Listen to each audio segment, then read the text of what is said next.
Dios se revela en el Verbo.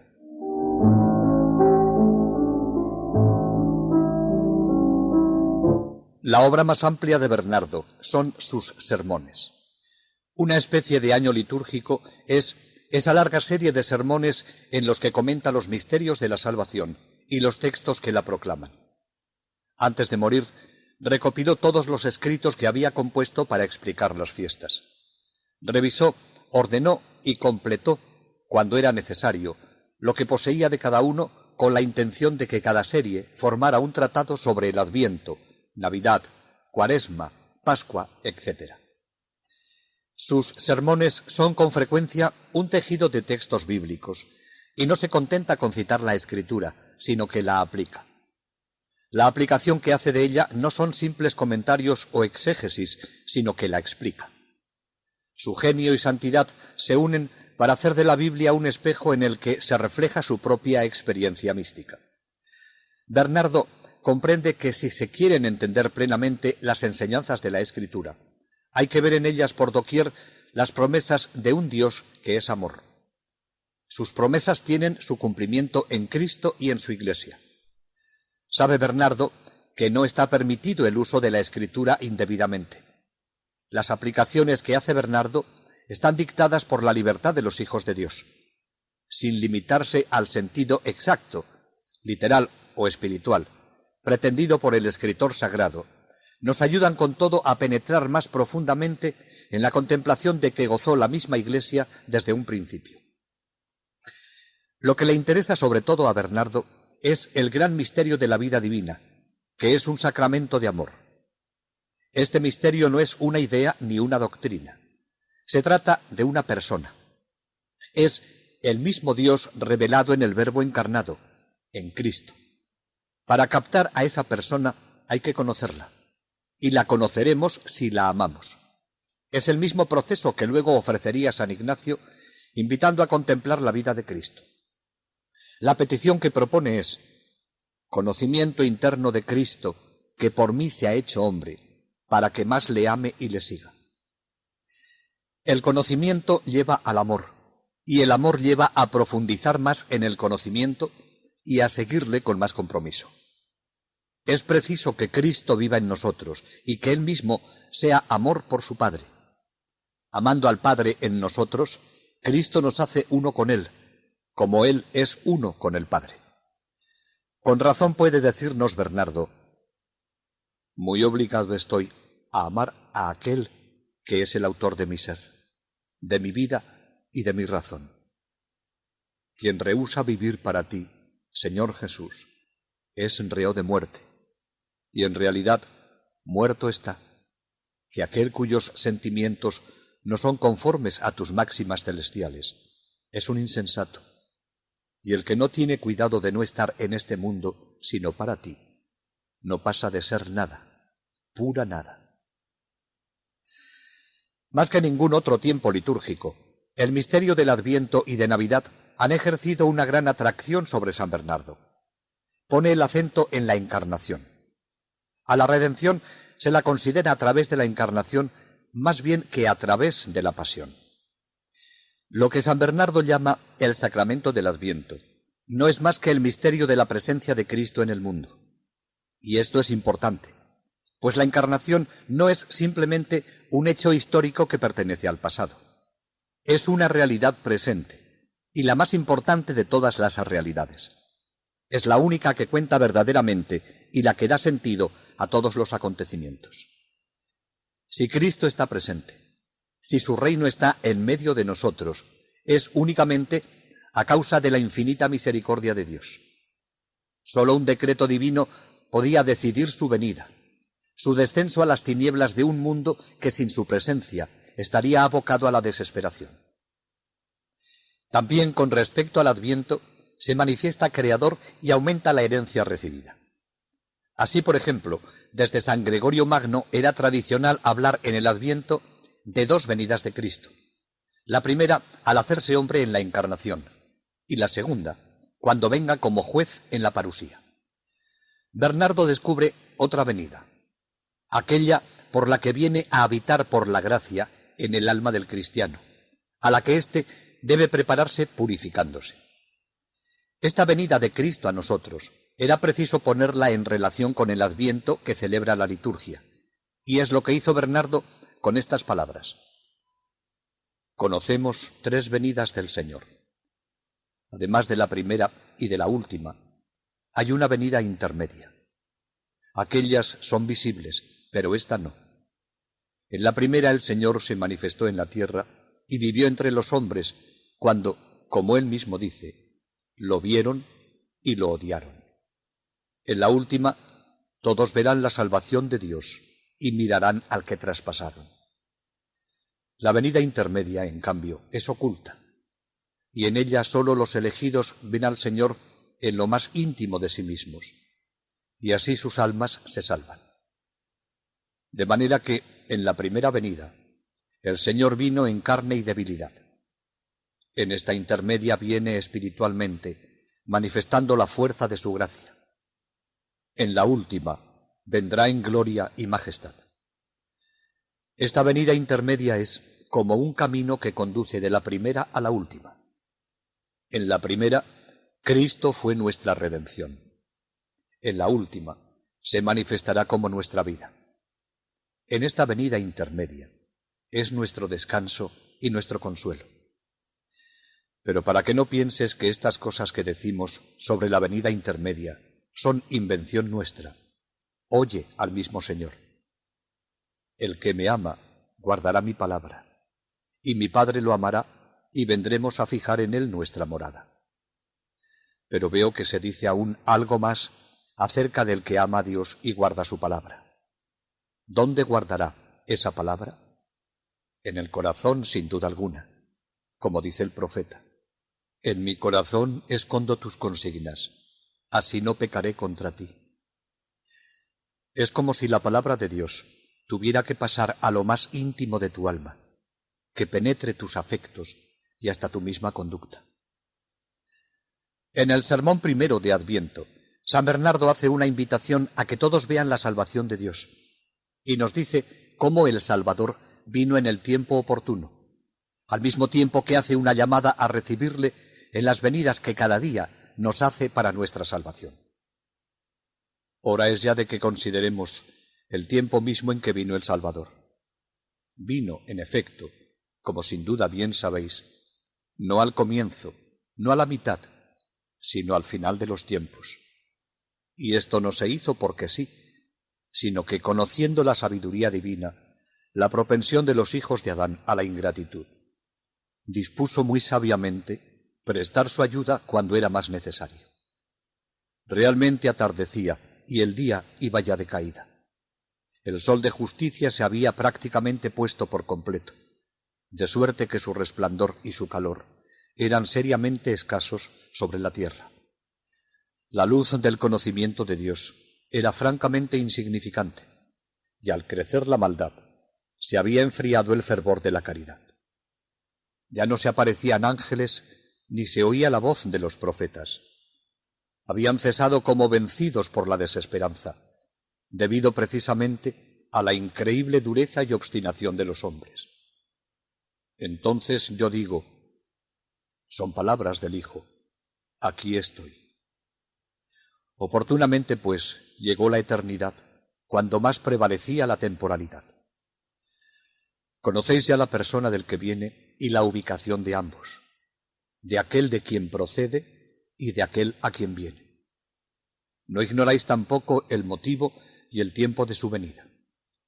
Una sola cosa queda por saber, es decir, el camino por el que viene, camino que hemos también de indagar diligentemente, para que, como es justo, podamos salirle al encuentro. Sin embargo, así como para operar la salvación en medio de la tierra vino una sola vez en carne visible, así también, para salvar las almas individuales, viene cada día en espíritu e invisible, como está escrito. Nuestro aliento vital es el ungido del Señor. Y para que comprendas que esta venida es oculta y espiritual, dice, a su sombra viviremos entre las naciones.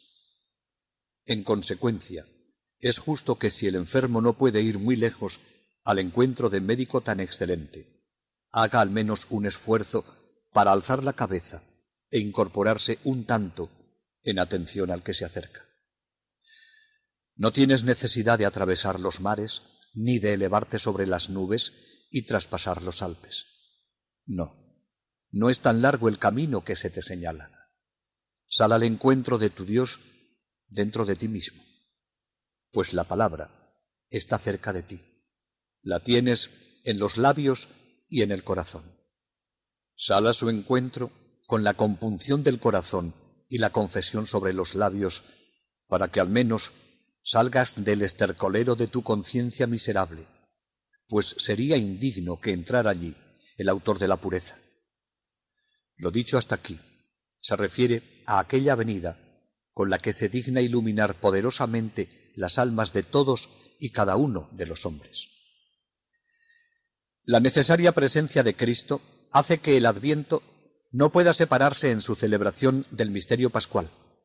Y San Bernardo nos dice en estos magníficos sermones de Adviento: es el Señor mismo el que en el mundo cumple la preparación de su último y glorioso advenimiento. Constantemente pasa para ofrecer su sacrificio al Padre, para reunir a los hombres, para comer la Pascua con sus discípulos, para hacer pasar con él del pecado a la gracia, de la muerte a la nueva vida, que escondida con él en Dios, se manifestará con él en la gloria de la parusía. Adviento es el misterio de la Iglesia de aquí abajo. Sin cesar se nos invita a preparar los caminos del Señor, a escuchar la voz de aquel que está en medio de nosotros y a quien no conocemos. Sin cesar, la liturgia nos lleva hasta el umbral de la parusía, de los últimos tiempos, pidiéndonos vivamos el misterio pascual del Señor, a fin de poder acogerlo en su gloria. No podemos hablar de los innumerables sermones que tiene. Los pocos textos que recojamos ponen de manifiesto lo que para él significaba cada uno de los misterios de la vida de Cristo. Del sermón del nacimiento del Señor recogemos estas palabras: una voz llena de alegría hemos oído, una voz digna de todo aprecio.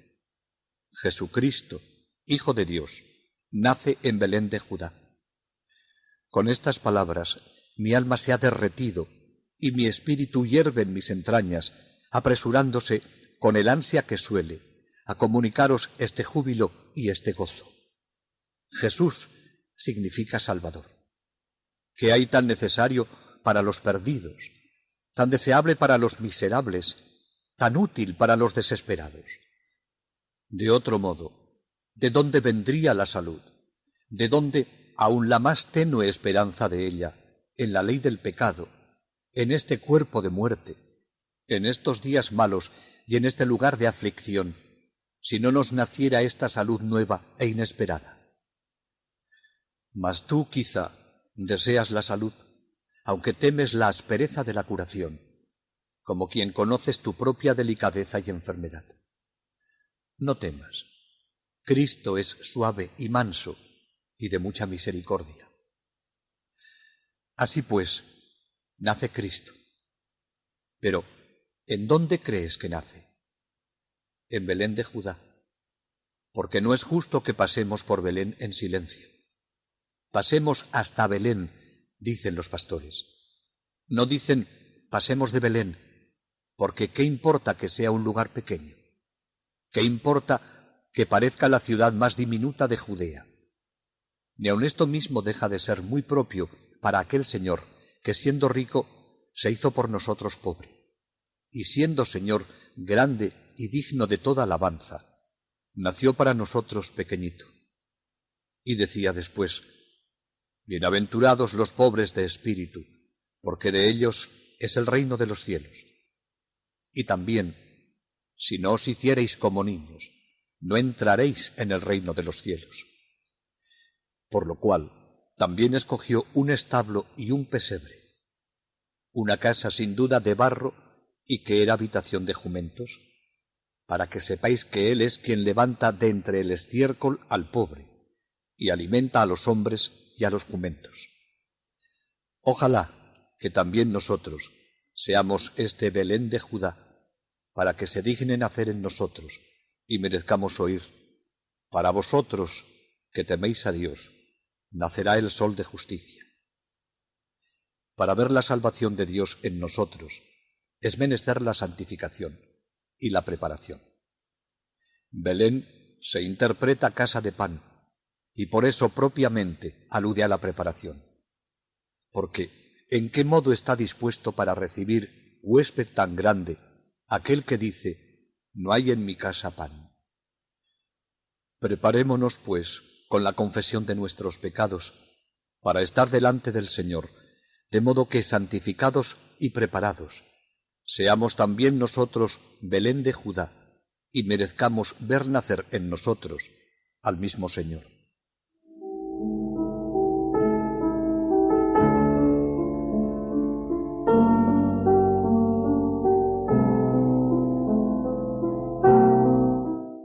Otro misterio del Señor, al que Bernardo tenía especial devoción, era el que celebra la Iglesia en la fiesta de la Ascensión, porque ese misterio es el coronamiento de los anteriores.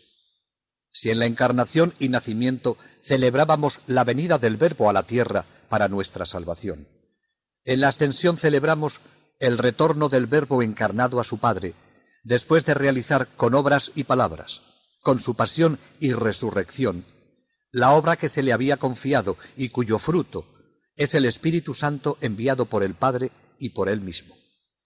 Para los cristianos, esta marcha del Señor es una llamada al desprendimiento. Hermanos, esta solemnidad es gloriosa y gozosa. A Cristo le confiere una gloria extraordinaria y a nosotros una peculiar alegría. Es la cumbre y plenitud de las demás solemnidades, el broche de oro del largo peregrinar del Hijo de Dios. El mismo que bajó es el que sube hoy por encima de los cielos para llenar el universo. Ya había demostrado ser el dueño de todo el mundo, tierra, mar e infierno. Ahora quiere manifestarse Señor del aire y del cielo, con pruebas semejantes o mayores. La tierra reconoció al Señor cuando éste gritó con voz potente: Lázaro, sal fuera, y devolvió al muerto. Lo reconoció el mar cuando se cuajó bajo sus pies, y los apóstoles lo tomaron por un fantasma. Lo reconoció el infierno cuando destrozó sus puertas de bronce y sus cerrojos de hierro, y encadenó a aquel insaciable homicida llamado Diablo y Satanás.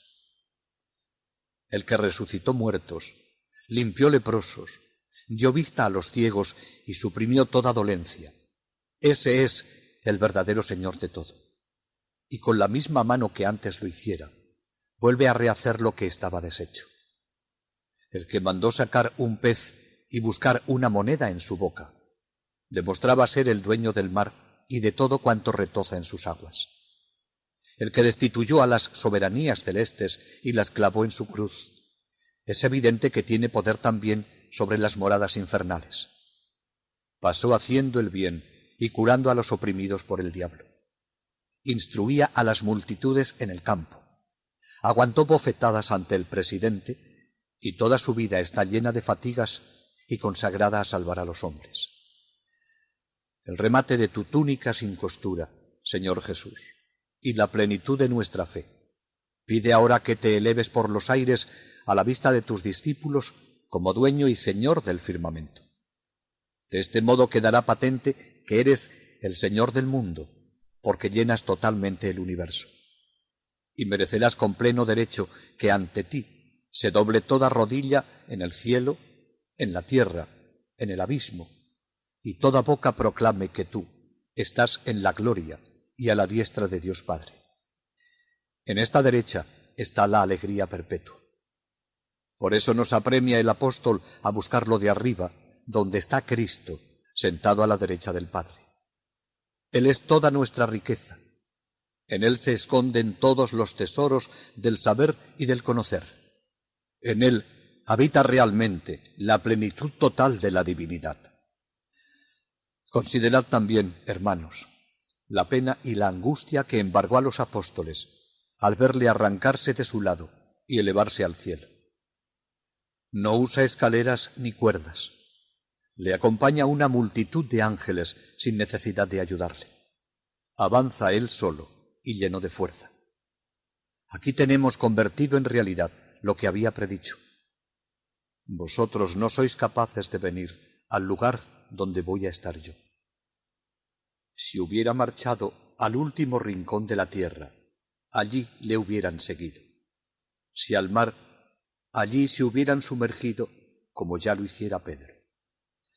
Mas aquí no pueden seguirle, porque el cuerpo mortal es lastre del alma y la tienda terrestre abruma la mente pensativa. Qué pena tan grande ver cómo se aleja y desaparece aquel por quien todo lo han dejado. Privados del novio, los amigos del novio lloran desconsolados. Y qué angustia la suya al verse desamparados frente a los judíos y sin recibir todavía la fuerza de lo alto. Al separarse de ellos, los bendice, estremecido tal vez en su entrañable ternura, por dejar menesterosos a los suyos y a su pobre comunidad. Pero va a prepararles un sitio, y les conviene estar privados de su presencia humana. ¡Qué procesión tan dichosa y sublime! Ni los mismos apóstoles pudieron participar en ella.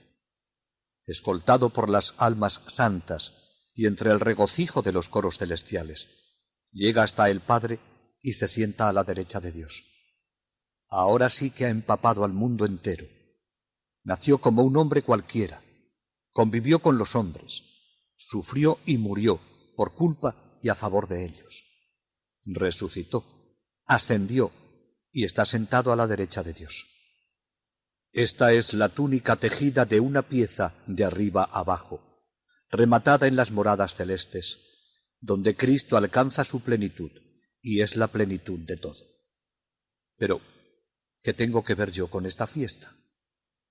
Señor Jesús, ¿qué consuelo puedo tener si no te vi colgado de la cruz, ni cubierto de heridas, ni en la palidez de la muerte? Si no puedo calmar sus heridas con mis lágrimas, porque no he sufrido con el crucificado, ni le he atendido después de morir. ¿Por qué no me saludaste cuando entraste en el cielo, vestido de gala y como Rey glorioso? El único consuelo que tengo son estas gozosas palabras de los ángeles. Galileos, ¿qué hacéis ahí plantados mirando al cielo?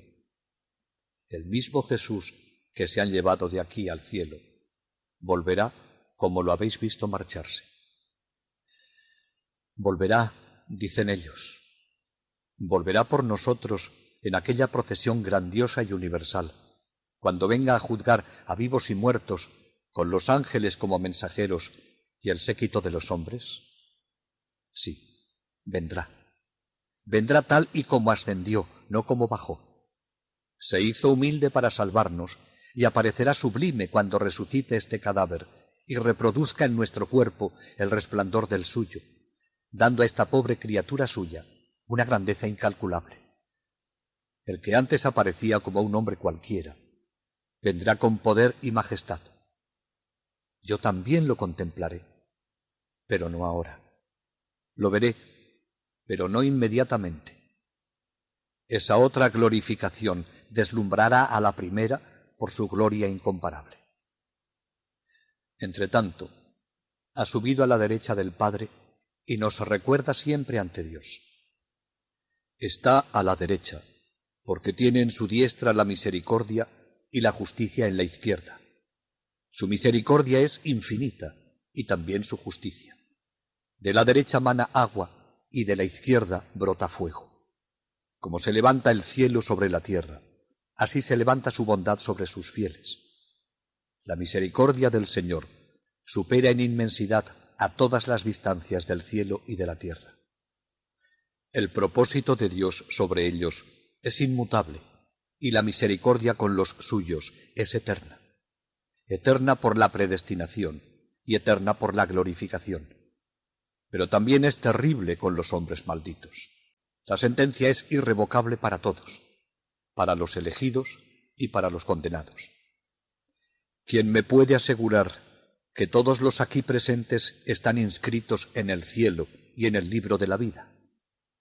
La humildad de vuestra vida es para mí un indicio muy claro de que estáis elegidos y justificados. Todo mi interior exultaría de gozo si lo supiera con certeza. Pero nadie sabe si Dios le ama o le odia. Por eso, hermanos, perseverad en la disciplina que abrazasteis y subid por la pequeñez a la grandeza. Es el único camino. Quien elige otro, desciende, no asciende, porque únicamente la humildad encumbra, y sólo ella nos lleva a la vida. Cristo, por su naturaleza divina, no podía crecer ni ensalzarse, porque nada hay más alto que Dios. Pero vio que la humildad es el medio de elevarse, y vino a encarnarse, padecer y morir, para que nosotros no cayéramos en la muerte eterna. Por eso Dios lo glorificó, lo resucitó, lo ensalzó y lo sentó a la derecha. Anda, haz tú lo mismo. Si quieres ascender, desciende. Abraza esa ley irrevocable. A todo el que se encumbra lo abajarán, y al que se abaja lo encumbrarán. Qué maldad y necedad la de los hombres. Con lo difícil que es ascender y lo fácil que es descender, prefieren subir antes que bajar. Siempre están dispuestos para recibir los honores y grandezas eclesiásticas que hacen temblar a los mismos ángeles. Qué pocos son los que te siguen, Señor Jesús, los que se dejan atraer por ti, los que se dejan guiar por la senda de los mandatos. Algunos se dejan seducir y exclaman: «Llévame contigo». Otros se dejan guiar y dicen: «Condúceme a tu alcoba, Rey mío». Otros son arrebatados, como lo fue el apóstol, al tercer cielo. Los primeros son felices porque, a base de paciencia, consiguen la vida. Los segundos son más felices. Han sepultado ya su voluntad en la insondable misericordia de Dios y están transportados por el soplo ardiente a los tesoros de la gloria. No saben si con el cuerpo o sin él, pero lo cierto es que han sido arrebatados. Dichoso quien te sigue siempre a ti, Señor Jesús, y no a ese espíritu fugitivo que quiso subir y sintió sobre sí el peso infinito de la mano divina. Nosotros, pueblo tuyo y ovejas de tu rebaño, queremos seguirte a ti con tu ayuda para llegar hasta ti. Camino con el ejemplo, verdad en las promesas y vida en el premio. Tienes palabras de vida eterna, y nosotros sabemos y creemos que eres el Cristo, el Hijo de Dios vivo, Dios bendito por siempre. Más que un sermón, es una magnífica oración en la que constantemente se dirige a Cristo y le suplica lo que para él y para todos desea: seguirle para llegar hasta él. Algo debía saber por experiencia de lo que esto significaba, y por eso lo puede expresar con tanta claridad y con tanta fuerza.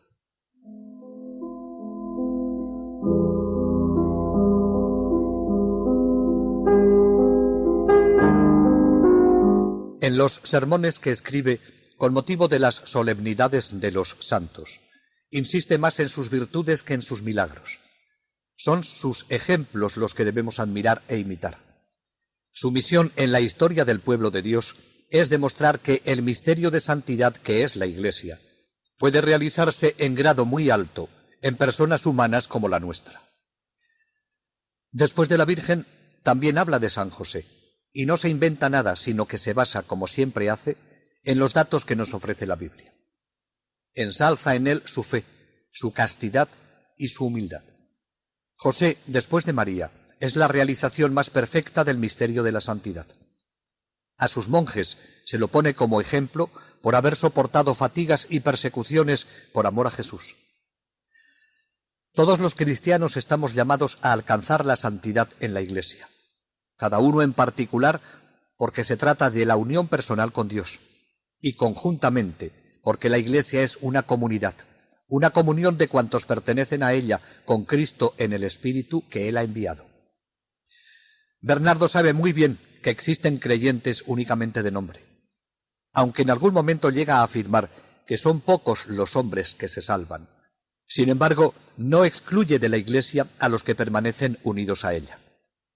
Sea por el sacramento de la Iglesia, que reciben fríamente junto con los perfectos, sea por su común confesión de fe, sea por su relación, al menos externa, con los fieles, o también por su esperanza de la salvación futura, de la cual nunca debemos desesperar en vida, aun viviendo sin esperanza. La alusión que hace del gran bien que supone vivir en una sociedad corporal nos indica el aprecio que Bernardo tenía de la experiencia de la vida fraternal en comunidad. En el sermón con motivo de la solemnidad de todos los santos, podemos recoger lo que nos dice acerca de los innumerables santos anónimos. Otro tipo de santidad, que a lo que creo ha de ser honrado de modo especial, es el de los que vienen de la gran tribulación y han blanqueado sus mantos en la sangre del Cordero. Estos, después de numerosos combates, triunfan ya coronados en el cielo por haber competido según el reglamento. ¿Existe todavía un tercer género de santos? Sí, pero oculto, porque hay santos que todavía militan, que todavía luchan, aún corren sin haber logrado todavía el premio. Quizá alguien me tache de temerario al llamar santos a estos tales, y sin embargo, yo conozco a uno de estos que no se avergonzó de decir a Dios: protege mi vida, porque soy santo. Así también el apóstol, confidente de los secretos divinos, dice más claramente: sabemos que a los que aman a Dios, todo les sirve para el bien, a los que ha llamado conforme a su designio para ser santos. He aquí la diversidad de hombres santos, porque unos han conseguido ya la perfección de la santidad. A otros, en cambio, se les llama santos por la sola predestinación a la santidad. Una santidad de este tipo, solo Dios la conoce. Está oculta y ocultamente, en cierto modo, es celebrada. A decir verdad, el hombre no sabe si Dios lo ama o lo odia, y todo lo que el hombre tiene por delante resulta incierto. Celebremos, pues, a estos santos en el corazón de Dios, porque el Señor conoce a los suyos y sabe muy bien a quienes eligió desde el principio. Celebrémosles también ante aquellos espíritus en servicio activo, que se envían en ayuda de los que han de heredar la salvación, pues a nosotros se nos prohíbe alabar a un hombre mientras vive. ¿Y cómo podría ser segura la alabanza, cuando ni la misma vida es segura?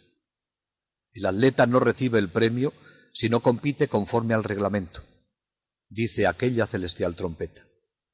Y escucha ahora las condiciones de la competición de boca del mismo legislador. El que persevere hasta el final se salvará. No sabes quién va a perseverar. Desconoces quién competirá conforme al reglamento. Ignoras quién conseguirá la corona. Alaba la virtud de aquellos cuya victoria es ya segura. Ensalza con devotos cánticos a aquellos de cuyas coronas puedes con seguridad congratularte. Su recuerdo, cual otras tantas chispas, mejor dicho, como ardentísimas antorchas, enciende en las almas fervorosas un vivísimo deseo de verlos y abrazarlos. Nos espera aquella asamblea de los primogénitos y nos despreocupamos de ella. Nos desean los santos y no les hacemos ni caso. Los justos nos esperan y nosotros conscientemente los ignoramos. Despertémonos, hermanos, de una vez. Resucitemos con Cristo. Busquemos los bienes de arriba. Deseemos a los que nos desean.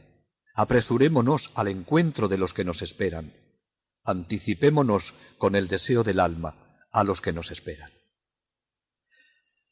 A Bernardo todo le ayuda en el camino hacia Dios. Estos santos anónimos que ya están gozando de la presencia de Dios, al mismo tiempo que nos sirven de ejemplo, son nuestros intercesores para alcanzar ante el Señor la dicha de la que ellos ya gozan.